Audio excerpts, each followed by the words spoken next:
clear up some stuff. Affirmative action is not reparations, right? The Pell Grant is not reparations.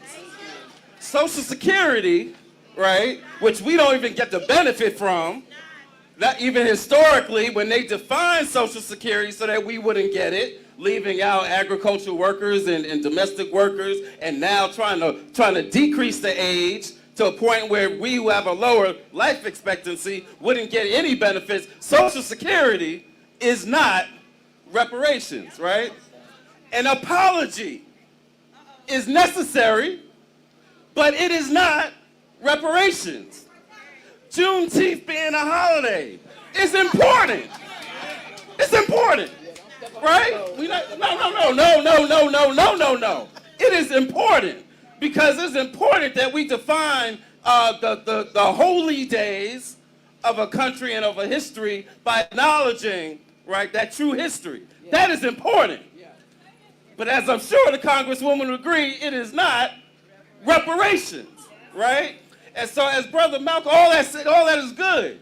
But as Brother Malcolm taught us, you can't stick a knife in my back and pull it halfway out and act like you have repaired the damage. You have got to pull the knife all the way out. And then you have got to heal the wound. So apologizing for stabbing me is nice, but you got to heal the wound. You got to repair the damage, right? That's what reparations is about. And that's what we are fighting for. And that's what some of us have been fighting for literally for decades. I'm going to join in Keisha and giving a shout out to Cobra and those who for decades, in fact, going even further back, Queen Mother Moore and Henry Highland Garnett, all those who were fighting for reparations. Good evening. Welcome to Black Voters Matters Reparation Policy Corner, where we will discuss the local reparations movement taking place in cities across the country, thanks to organizers like the ones who will be joining us today. This teaching would also serve as the launch for BBM's Black Reparations Fund, a new initiative that will support local grassroots groups working to hold locally appointed reparation task force committee members accountable. Reparation task force committees are responsible for advancing the development of reparation plans and driving support for local policy initiatives to help close the racial wealth gap. So it is important that these committees are accountable to the communities they aim to serve. My name is Marquise Bryant. I am the Economic Policy Coordinator for the Black Voters Matter Fund, and I will be serving as your host tonight. We will hear from some amazing grassroots organizers who are on the ground doing the work every day. Before we get into discussion, let's just cover the basics. What are reparations? Reparations refers to measures that acknowledge and redress violations of human rights by providing a range of benefits to victims, families, and affected communities. Reparations must be adequate, effective, prompt, and should be proportional to the gravity of the violations and the harms that ones have suffered, that communities have suffered. Now, to set the context for why we are owed reparations, we're going to show a quick video to highlight the extensive history that brought us to this moment. 250 years of slavery, decades of Jim Crow, housing discrimination, and other forms of systemic racism. All of that has led to this, a shocking wealth gap between black and white households in the United States. An average gap of $850,000 that, some experts believe, can be solved by something long overdue: reparations to the descendants of enslaved black people. To understand why there's a call for reparations, there needs to be an understanding of the scale of slavery. It was a crime against humanity in which around 400,000 people were forcibly brought to North America. Over the centuries, 10 million enslaved people were legally treated as property in the United States, brutalized and ruthlessly exploited for free labor, which was used to establish the country as a leading global economy. In fact, One historian estimated that by 1860, enslaved people were, quote, worth some $3.5 billion, making them the largest single financial asset in the entire US economy. That's around $115 billion today. When slavery was abolished in 1865, 4 million formerly enslaved African Americans were freed. But through their forced labor, they created billions of dollars in generational wealth for their captors and none for themselves. Back then, the US government understood the need for reparations and passed an order to distribute 40 acres and a mule to all formerly enslaved families so they could build wealth and financial security. However, after the assassination of Abraham Lincoln, President Andrew Johnson vetoed the allocation and returned the land to former slave owners. One way to reckon with America's past and current wealth disparity. Now that we have went over that history, I want to pass the mic to our executive director, Cliff Albright, to bring us to have a discussion with a special guest that we have for you all tonight. Cliff.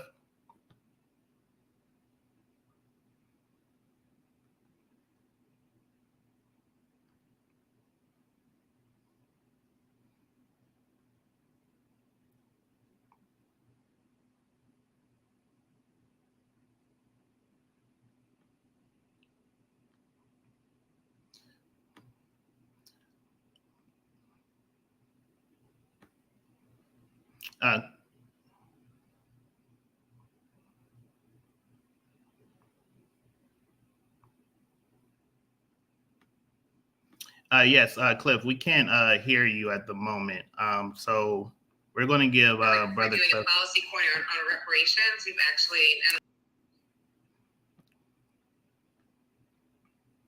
All right, we're going to give Brother Cliff a second for his audio to come in, and then we will begin the interview.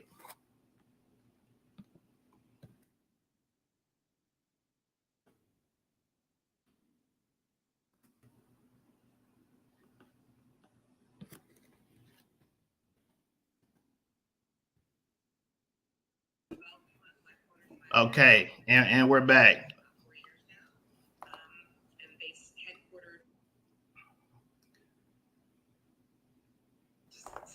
Can y'all hear me?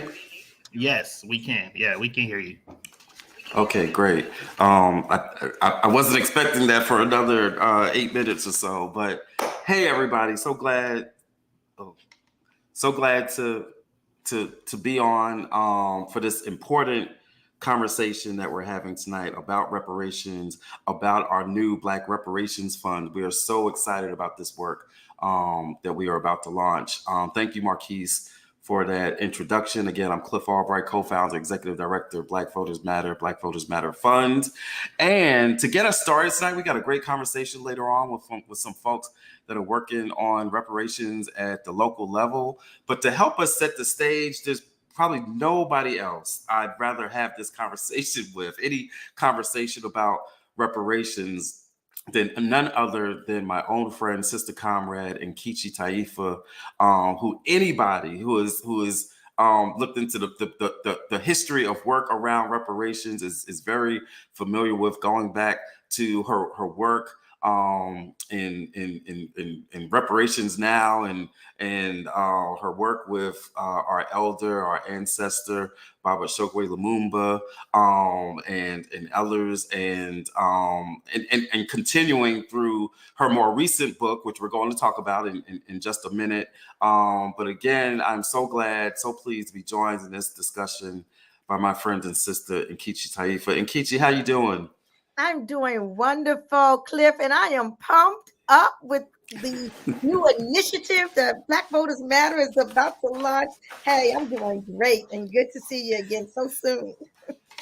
Right. Because she's saying so soon because we just saw each other at a couple of events, but including an important reparations conference that took place here in Atlanta, where Nkechi also spoke at, and really just turned the house out. Talking about, the history of this work and some of the current work and her involvement in it. So we're going to jump right in. If you can, let's start there, right? Let's talk about, how you've seen this movement, this reparations movement, which, at one time, was a fringe discussion, right? But, seeing it now where it's at the point where there's legitimate discussions around federal legislation, legitimate discussion, not just around HR 40, but even, Cori Bush's more recent reparations initiative, legitimate discussions and policies taking place all across the country, including the state of California and some of these local initiatives that we'll talk more about. Just kind of give us your reflections on the status of the current movement and how you've seen it transformed over the years. Cliff, thank you so very much for that question. You're right. Up until recently, reparations was definitely on the fringe. Okay, it was an issue that was not taken very seriously, and it really wasn't until the murders of George Floyd and Breonna Taylor that it really began to really catch hold in the mainstream. As you said, I've been working on this issue for decades, so now it really gives me great pleasure to be in the company of people such as you and Latasha Brown and economists and historians and lawyers, psychologists, psychiatrists, and politicians talking about the right to and the need for reparations, for reparatory justice. It has definitely reached the mainstream, and it's no longer a scary topic. Okay, though in some jurisdictions people are still scared to say the word. In New Jersey, this whole campaign just saying say the word, just say the word. Nothing wrong with saying it. But as you said, the federal government back in 1989 through Congressman John Conyers introduced a bill over 30 years ago, the Commission to Study Reparation Proposals for African Americans.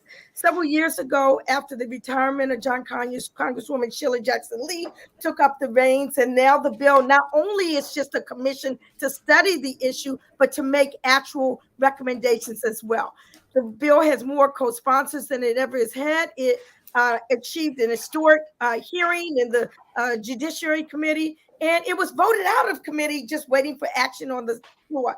But that action never came. But what did happen in the interim, the state of California has picked up the reins and passed a bill modeled after HR 40. And tomorrow, it's going to release its final recommendations to the legislature for reparations. You mentioned Congresswoman Cori Bush, and I say Cori Bush because Senator Cory Booker also introduced a companion bill to HR 40 in the Senate, but Congresswoman Cori Bush is taking it a step further. Okay, well, HR 40 has language.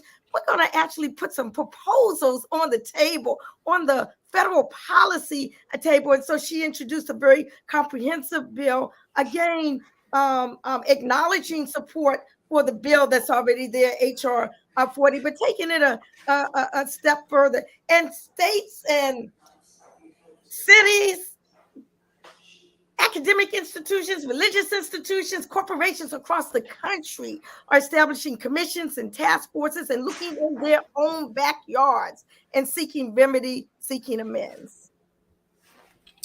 Yeah, and definitely, and we're going to talk about some of those local initiatives. And one of the places that's looking into a local initiative is, your beloved DC, right? You actually testified, at a recent hearing about a potential policy that's being discussed. And in my understanding, there's a champion on the city council there who's been pushing for this. Can you talk a little bit about that DC effort? Yes, I'm delighted to. June 15th, council member, DC council member, Kenyon McDuffie, who is the chair of the Committee on Business and Economic Development of the DC City Council, introduced a bill, Resolution B250152, to establish a task force to study and develop reparation proposals. And, he's not the first one. Again, all over the country, jurisdictions are doing this. And I just want to add, because this is something people don't necessarily know.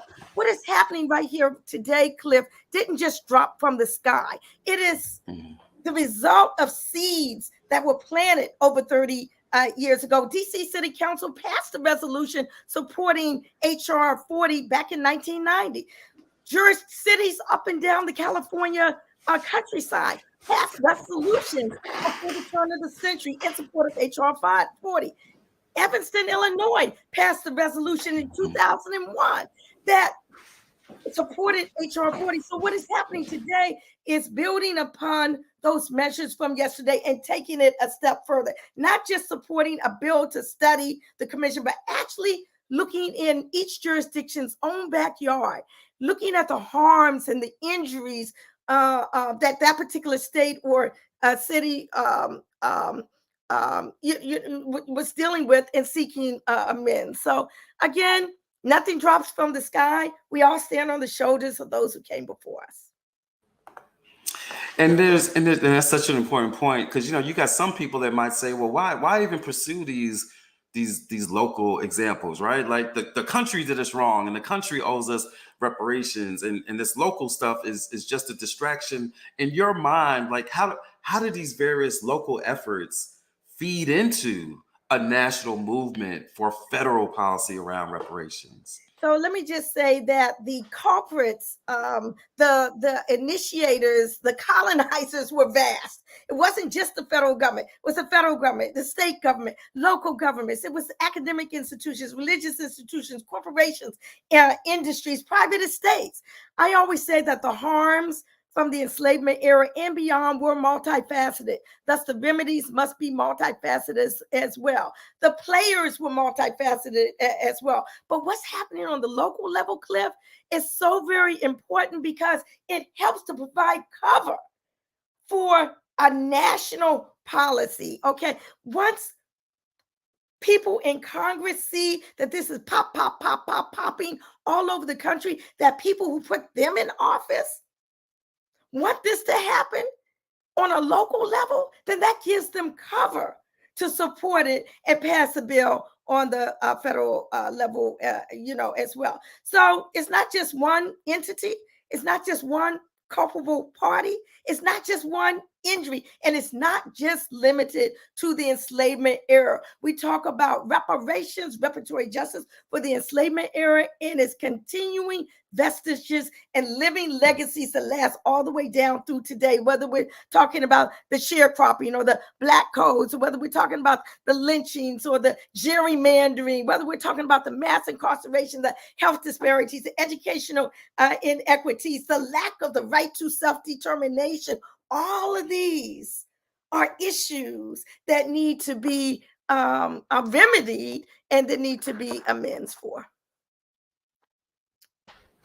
That's right. Ashe. There's a lot of people that had their fingers in the benefits of reparations. So there's a lot of entities that have something to pay. And like you said, that includes, not just the slavery era, but all the way through the present time, including in the case of DC, the ongoing colonization of the District of Columbia.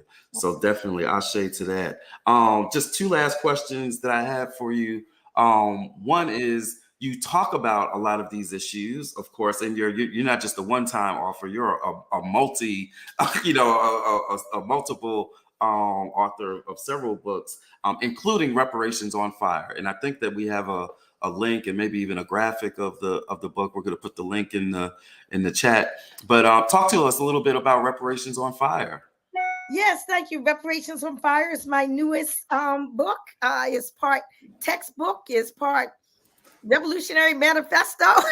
It's chock full of information, but what it does, it tells the history and current status of what's going on and what's happening. It makes sure that we understand that we stand on the shoulders of giants. I was personally mentored and sat at the feet of people such as Queen Mother Audley Moore, known as the mother of the modern era reparations movement, Brother Imari Abubakar Obadeli, Brother now formerly mayor of Jackson, Mississippi, Chokwe Lumumba, Congressman John Conyers, and so many others. And we need to know these names because we are engaged right now in history in the making. And that's what I seek to emphasize in Reparations on Fire. So much has happened just within the last couple of years. Okay. And I seek to explore all of that in that book, Reparations on Fire. This is just a little flyer, dealing with it. But the other thing that I want to add about Reparations on Fire, it's not the first reparations book I wrote. I co-wrote a book in 1987 along with Brother Chokwe Lumumba and Imari Obadeli called Reparations, Yes, the Legal and Political Reasons Why New Africans Should Give Reparations. It's a longer title than that. But when I found out that book, I found out last year that book was on the banned book list of the Central York, Pennsylvania School District. And I said, wait a minute, this book has been out of print for a couple of decades. How is it going to be banned? And then I said, I need to put it back in print. I'm the only living author. So what I did was the appendix to Reparations on Fire. I included the text of the 1987 booklet on reparations, yes. And unapologetic, I say unapologetic because reparations came from the radical movement, the radical fringe, I guess you could say. And I wanted to make sure that history was still there. So that is part of the appendix of reparations, yes. Reparations on Fire includes reparation, yes, as part of its appendix. That's right. I think I misspoke earlier. I think I may have said reparations now, but reparations, okay, yes. Because I got loads. My motto is reparations now. And until we see things like this, reparations now plastered all over the country, that's when the mainstream will really, really sit up and pay attention, and that we can really, really continue this very serious discussion and bring it to a conclusion.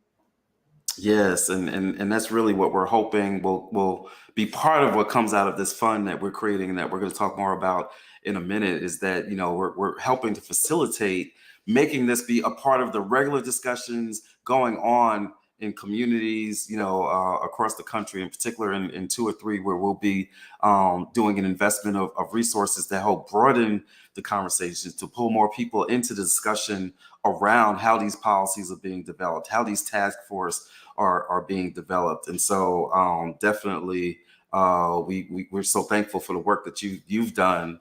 Again, standing on the shoulders of others, those mentors that you've mentioned. We even were talking about naming our fund after Queen Mother more, but then we decided, well, we wanted to try to do something that pulls in like kind of the whole history of this reparations movement, going back even further back than Queen Mother, right? And so trying to find a way to make it a more collective a label, but definitely building on the work of those mentors. Again, we're going to put the links to the book Reparations on Fire. We're going to put the links to the book in our chat. Is there anything else? We're so thankful for your time because we know that you're incredibly busy.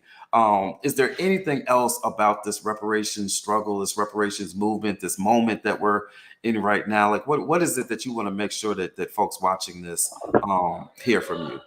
Well, we are definitely in a moment. And I just want to say that reparations is no longer a stretch of the imagination, is no longer an unobtainable goal, but it is very likely a reality and achievable in our lifetime. We are engaged right here, right now, in history in the making, and we must not allow this historic moment that we find ourselves in to be squandered.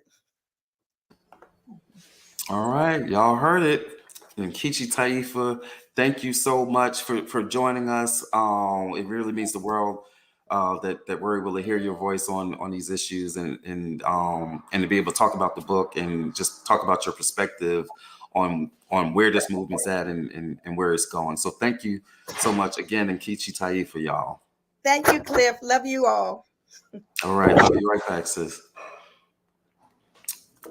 All right, so you just heard a little bit about the history of the movement, the national aspects of the movement, and I'm gonna pass it back to Marquise, who's going to have a panel discussion talking more in depth about the local dimensions of this movement. So, Marquise. Yes, thank you, Cliff. Yes, I'm really excited about this conversation. Really enjoyed that energy. And so, yeah, so to get into our panel focused on the local reparations movement, first I want to just shout out a couple cities that's leading the way And we are blessed to have some of the organizers responsible for this work on this call with us. So we're really excited about that. So definitely want to shout out Evanston, Illinois, St. Paul, Minnesota, Austin, Texas, Durham, North Carolina, Asheville, North Carolina.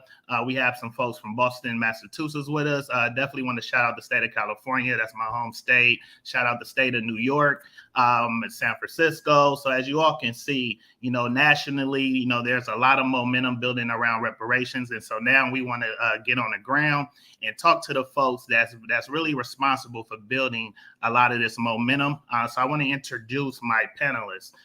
So these folks will be our first grantees for the Black Reparations Fund that we're launching. So I want to introduce Brother Rob Thomas from the Racial Justice Coalition from Asheville, North Carolina. I also want to introduce Reverend Kevin Peterson from the New Democracy Coalition from Boston, Massachusetts. And I also want to introduce Ms. Heather Cooks, who is also from Boston, Massachusetts, representing the New Democracy Coalition. How are you all doing? Great. How's everyone doing? Y'all excited? We're excited. Great. Good to be here. Okay, cool. So first, I just want to give each one of you the opportunity to reintroduce yourself to the people and introduce your organization and your work. So let's start with Rob. All right. Can you hear me? Yes, I can hear you. Okay. So my name is Rob Thomas, Asheville, North Carolina native. Back in 2020, we were able to get some movement in the reparations field with a joint resolution signed on by city and county, and some other things as well, such as moratorium on all lands taken through urban renewal. And so my organization primarily looks to build out the reparations ecosystem in Asheville, North Carolina, supporting the Reparations Stakeholder Authority of Asheville, which is modeled after the one in the Reparations Stakeholder Authority of Evanston, and also supporting the commission that has been created since then. And they are getting ready to implement some very important immediate recommendations that we will be rallying behind and creating campaigns to give them the political capital to get things moved. Okay, perfect. Sounds good. Let's throw the ball to Ms. Heather Cook.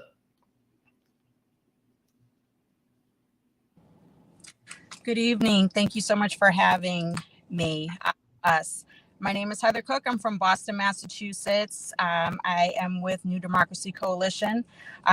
We over here in Boston have been making strides in pushing the meter with regards to getting action done with reparations. We were able here in the city of Boston to be able to have the city apologize for slavery. From there, we were also able to have a reparations task force that started not so long ago. We're heavy on the grassroots level, organizing, breaking down silos, having conversations, difficult conversations that need to be had. And, we're making a lot of strides, and we found that the grassroots approach has been the best approach so far. And I'll let Reverend Peterson speak more to it, but just from that organizing level on an activist space, it's been great to be part of the process. And I'm just very excited to be able to join you today and be part of this journey. Thank you very much. Reverend Peterson, is anything you want to add to that? Well, I can add a little more. Historically, our effort in Boston in some ways stretches back to 1989. Bill Owens, a state senator who recently passed away, was the first to file, in the modern era at least, to file a reparations bill upon which the Conyers bill was modeled. So we've had the opportunity over the last 5 years to work with Senator Owens before he passed away last year around how we effectively reintroduce a reparations process in Boston And we started in a very unique way. I won't go on and on. It's an interesting story. As Bill Owens, Senator Owens, mentored us, we looked at Charlottesville and what was happening there in terms of the effort to remove Confederate statues. We visited them in Charlottesville. We did some organizing, some meetings, even with Dr. Cornel West in Charlottesville. We then moved over to New Orleans, the Bring 'em Down movement there, learned from them, and brought those learnings and those tactics in terms of addressing reparations through addressing the symbolic violence represented in statues, and in particular in Boston, a place called Faneuil Hall, which was built by a slave owner. It's very historic. The city owns it. We initiated a movement with reparations in mind of changing the name of Faneuil Hall. And so over the last 5 years, we've been using that as an anchor, as a tether to ground reparations efforts on the grassroots level. And it did, in fact, lead to, as Heather alluded to, it led to the city officially apologizing for its complicity in the transatlantic slave trade, which for some of you who may know Boston's history, was a fairly amazing thing. That occurred last year around this time. That created the context and the opportunity for us to push for the Reparations Task Force, which is now in place. There are aspects of it that are good. There are some aspects that we are not happy about. So we continue to want to energize a grassroots movement that runs parallel to the so-called official reparations process in the city of Boston. So we're looking to over the next 2 years, as the so-called official task force is underway, we're looking to track them and to provide outside accountability from authentic voices within the Black community in Boston. So we're looking forward to being part of this network across the country. It was so wonderful learning from Heather and her participation in the conference in Atlanta, and we just want to move forward. I'll stop there, and if there are any questions, I'll respond. But thank you. Sounds good. Sounds good. And with that said, I want to actually pass the ball to Rob, so we can also hear the history of the local reparations movement in Asheville. So Rob, can you just share with us, where did this work start for you personally, for your organization, and where are things now? All right. I would love to address some of the comments and this run through as well. Some of them are quite interesting. So where we started was in May of 2020. We had George Floyd, who had been assassinated by law enforcement. We was able to take the political capital and social momentum and move it towards reparations, whereas my organization predominantly focused on police accountability before then, but systemic change more important. And reparations we view as the biggest tool to create massive amount of systemic change and potentially get cash payments for things such as slavery in the history of Black people in America. This is the one time that we can address multiple things that are so interconnected and related, such as education, housing, economic development / mobility, public health and wellness, and public safety. And also receive some tangible results, meaning decreasing disparities and things to decrease generational wealth. And by tangible initiatives that are all about Black reparations specifically to Black people, wealth is measured in land and real estate. Like, I definitely support cash payments all day, and I'm fully behind that. But one of the things that local municipal governments implemented upon us was urban renewal. And right now we are in the process of getting the urban renewal land back in the control of Black people in Asheville, directly to Black people, not being stewarded by a quote unquote pre-existing nonprofit. The RSAA we created is slightly different from Evanston, whereas a membership organization and the funding and allocation thereof will be able to be controlled and decided upon by the members, the community members, the Black community members within Buncombe County. It also has the power to do things such as guaranteed annual income, or what some people consider direct cash payments. And I fully agree that reparations without the money, you can't call that reparations. But I also believe that the culpable party for the monetary part of it is the federal government, whereas they have the resources to send trillions into the economy, as they've previously shown multiple times. So where we're at right now within our campaign is supporting the Community-Led Reparations Commission that was created from the resolutions that was jointly signed by the City Council and County Commission. And just one of their recommendations is receiving the land that was taken through urban renewal, and then placing it under the jurisdiction of Black community members, which will most likely be through the entity that is the RSAA of Asheville. And with that recommendation, the city has also allocated a very small amount. We've got 2.1 million altogether, but we have planning for campaigns to culpable parties who have participated in the discrimination and disenfranchisement of Black people in Buncombe County. Because like what Dr. Taifa was saying, there are a lot of different entities that participated in the things and the harms that were named. And we're gonna build up that fund, and then the Black community members are gonna decide exactly how they want to allocate it to them, not going to a nonprofit, not being spent on overhead such as salaries and things like that, but actually get money and resources directly to the people. That is the goal.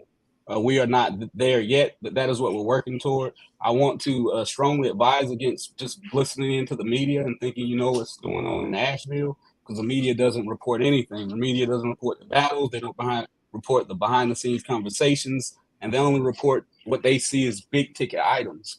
So if you'd like to know what's going on in Asheville, please reach out to rjcavl.org or email info@rjcavl.org, and we will be more than happy to give you some very in-depth descriptions of what's going on, so that a lot of the misinformation I've seen in the comments about it being a All Lives Matter initiative and these other falsehoods can be squashed.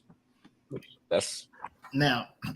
So with that said, we want to make sure that we keep our eye on the ball, right? So at this moment, we're focused on ensuring that everyone understands that Black people deserve reparations right now.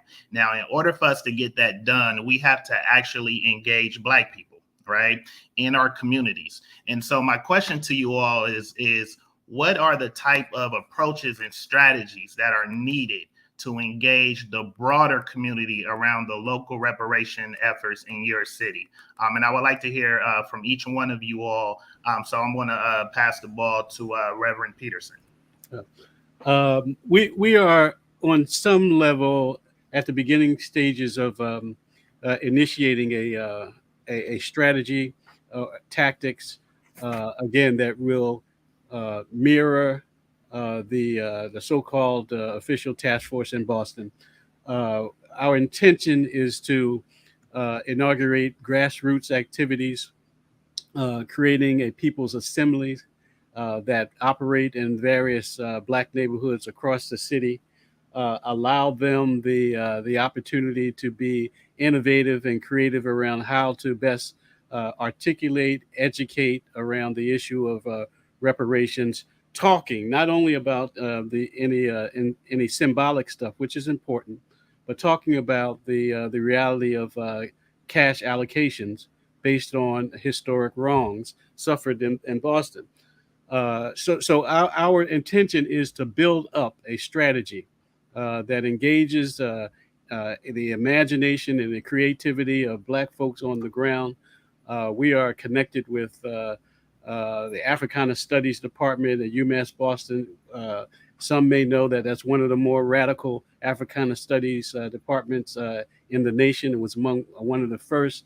It's in its 50th year this year. So we are mentored and being organized to a certain level around education around reparations, but we also want to be deeply enmeshed in the communities. One thing we will initiate late summer, early fall are block parties on the ground in different sectors across the Black community that allow us to do the critical information building and communication building on the grassroots, so that as we get into the hearings that the city will host, we'll be armed with folks who are articulate, who are radical around the issue of reparations, and who are clear.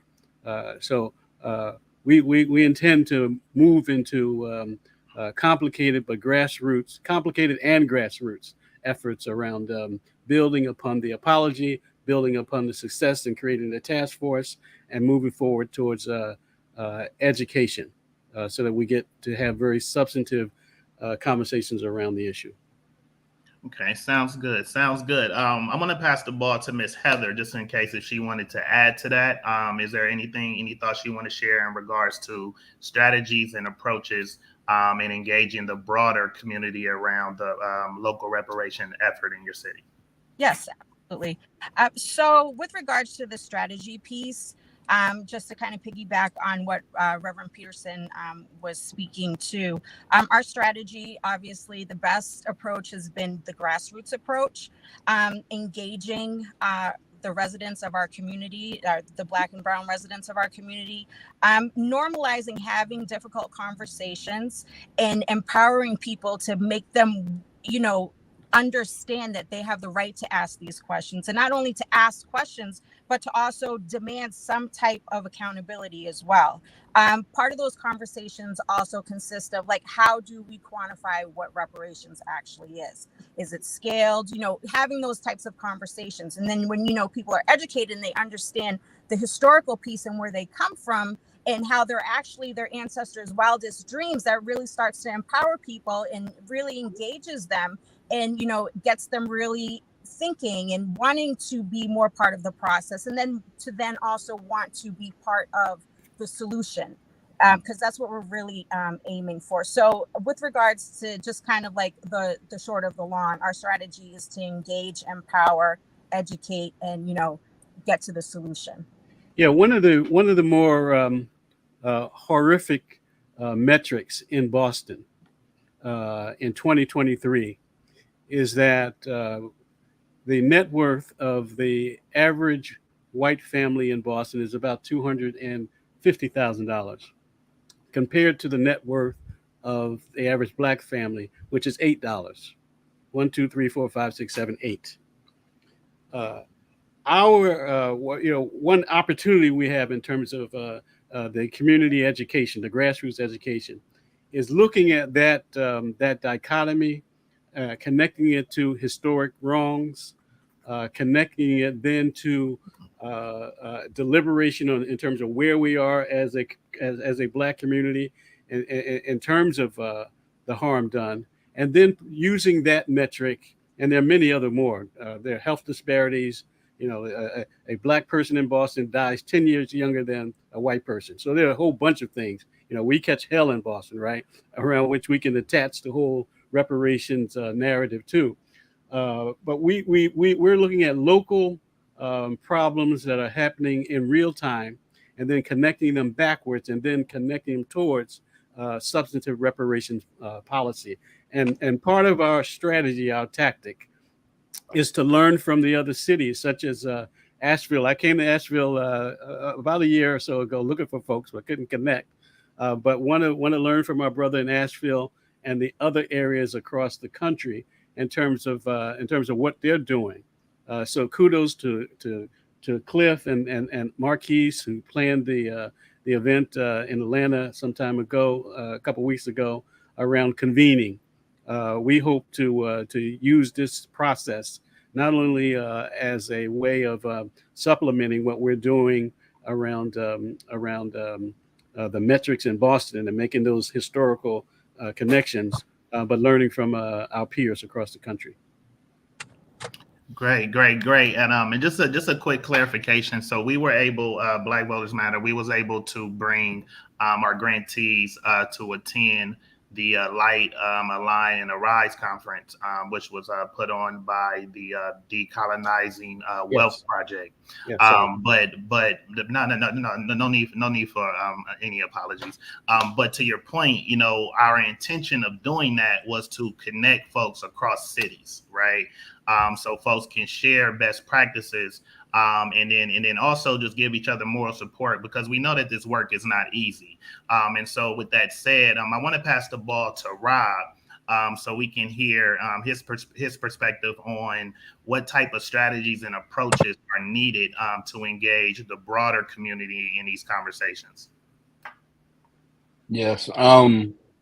One of the most important things I feel is going into the specific histories of each community, and seeking redress through the historic norms that the city and the government has implemented uh, on the community itself, and phasing that into an engaging, culturally sensitive, trauma informed event and community is not an easy process. It takes resources, it takes people, it takes information, it takes research, and it's going to take the things that attracts average community members, such as food, such as good music, such as some type of entertainment or venue, things for childcare, things for youth to do, and so many other things. And all in these spaces are not what the city and county, government are good at creating and facilitating. And so, this is one of the areas that my organization has done our best to step into, because if you don't have an informed community, how can they make informed decisions or come with informed opinions upon what's actually going on? And that's still a huge issue here, because we, of course, have extremely limited resources. Uh, City and county has exponentially more resources than any organization or nonprofit, and that's one of the main things that you really need is an intentional process. Government works in efficiency, and some things you cannot be efficient with. You have to be intentional. Right now, what we're gearing up to do is, over the last year or so, we've done a lot of base building, a lot of, like what I said, relational, popular education, preparing community members to be mobilized. Now that we are in the part where the commission is getting ready to submit these recommendations, the community members are informed about what these recommendations consist of and how they will affect them and whether they support them or not. And so we don't look to represent community members. What our organization specializes in is empowering the community to represent themselves. We bring the information to them. We analyze every city council and county commissioner agenda and send out green, yellow, and red alerts to things that are inequitable. And it's a whole lot to what we do other than just focusing on reparations, but it's a lot to mobilize and empower a community to represent themselves. And that is how we get movement, and that is what we need more of. And we need more education in the communities. We've done a lot of it, but 17,000 Black people spread out in de facto segregation throughout Buncombe County is not easy to reach, especially with the amount of oppression, because we have some of the worst disparities in the nation. People don't have the disposable time to learn these things. They're in survival mode. So it was a lot needed, and we just do our best to try to fill in the gaps. I'll pass it back to you. Okay, no, thank you for that. So we are running up on our time. So I want to end it with one final question. I would love to hear from each one of you on if you can share some final thoughts on how do you see your efforts organizing around reparation in your cities, building more momentum for the passing of HR 40 and just for the broader reparation movement in general, and then also just let folks know how can other folks get involved and support you all. So we are supporting you all, but obviously it's more support needed. So please let folks know how they can plug in. So I would pass the ball to Miss Heather. I'm gonna start with Miss Heather. How do you see your local efforts supporting the broader effort around HR 40 and the broader reparations movement? You're on mute. Do you hear me now? Yes. Okay, perfect. So the way that I see our efforts moving the needle forward with the overall efforts, if you will, is just continuing to really focus on the grassroots piece and engaging the community. We understand that, our people are dealing with high traumas. They're dealing with disparities, disproportionate amounts of funding. We understand that part, but it's the whole educating piece and engagement piece. And then also like the accountability piece of just really trying to push to break down the silos. Boston is a very conservative space. So but we're also a very resilient group of people. And so when we come together, we come together as one. And so grabbing people on the city level and grabbing people on the clergy level. So like breaking the silos down to really get to a space where we can level set expectations and then from there be able to again find the solution. So that's where we're at right now. And the more that we continue to organize on that grassroots level, the more we're going to solidify the efforts to really continue to make strides towards getting to that space where we're trying to be and where we will be, because it will happen, because we're not going anywhere and our numbers just continue to multiply. And so that's my take on it. Dope. Reverend Peterson, you're on mute. Yeah, we're Heather and I are on the same page, and on the same page with our brother in Asheville. Also, popular education is really important. So even as we do the work around the local organizing around reparations in the city of Boston, we would be irresponsible if we didn't connect that to the larger historical narrative that speaks to the issue of reparations, HR 40. In some ways, Harriet Tubman was talking about HR 40. Frederick Douglass was talking about HR 40. So we intend to, even on the tactical grassroots level, as we enter a campaign season, and the New Democracy Coalition was birthed out of voter and civic engagement within the Black community. So we'll be canvassing throughout the 156 majority minority, so-called majority minority precincts throughout the city that are more Black than they are anything else, providing information with pamphlets and tracts that connect the work in Boston with the national effort. I think it's safe to say, the announcer of this group, that within the next couple months, there will be reparations legislation introduced on the state level that has been organized by my organization and some other groups. We're part of the legislation. We're written into the legislation by name. So there will be some announcements about that. So our intention, to put it precisely, is to ensure that there is a continuity between local and state and national education, popular education around that, so that there's no misunderstanding that the work in the various sectors, various jurisdictions are separate and apart. They're all seamlessly engaged in the same narrative.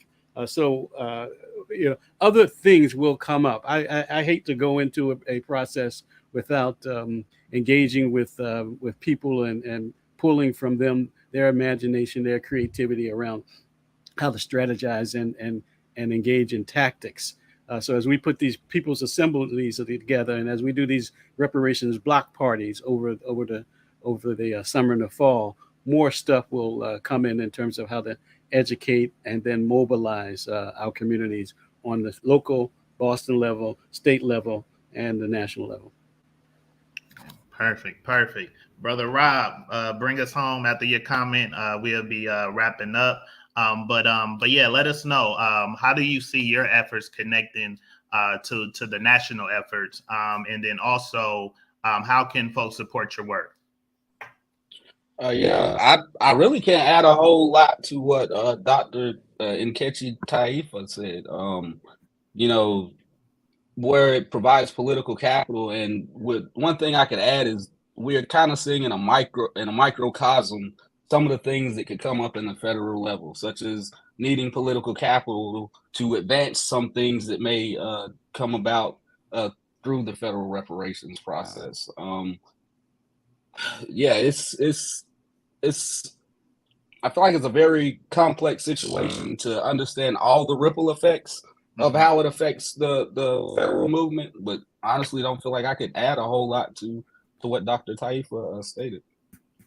Okay, perfect. And Okay, there is one more thing, and how people could help out is staying engaged, joining our listserv to stay informed about all the small battles that we're fighting to move things forward inside of the Asheville reparations ecosystem. Go to rjcabl.org and click get it involved, and you can join our listserv. You can also reach out to our organizations if you're looking to collaborate. We're always looking to bring people in, to help educate the community and involve and get engaged with the community. So yeah, just reach out, and there's multiple ways other than donating to us. But yeah, people capital, people power is definitely something that we could use, especially if you reside in the Buncombe County area. Great. So with that said, y'all, we go wrap up. I want to just thank you all for joining us. I want to thank everyone in the audience for tuning in. Also want to thank my colleagues here at Black Voters Matter for helping to pull this together. This is definitely a team effort. And with that said, so remember, we are launching the Black Reparations Fund. If you have any questions in regards to that, you can reach out to me, Marquise Bryant, at blackvotersmatterfund.org. And with that said, this has been we got Juneteenth, but what about those reparations though? That's the question that we asking. So everyone enjoy your evening, and then we'll meet you all here, same black time, same black channel. I always wanted to say that. So thank y'all. Take care. Thank you. All right, bye-bye.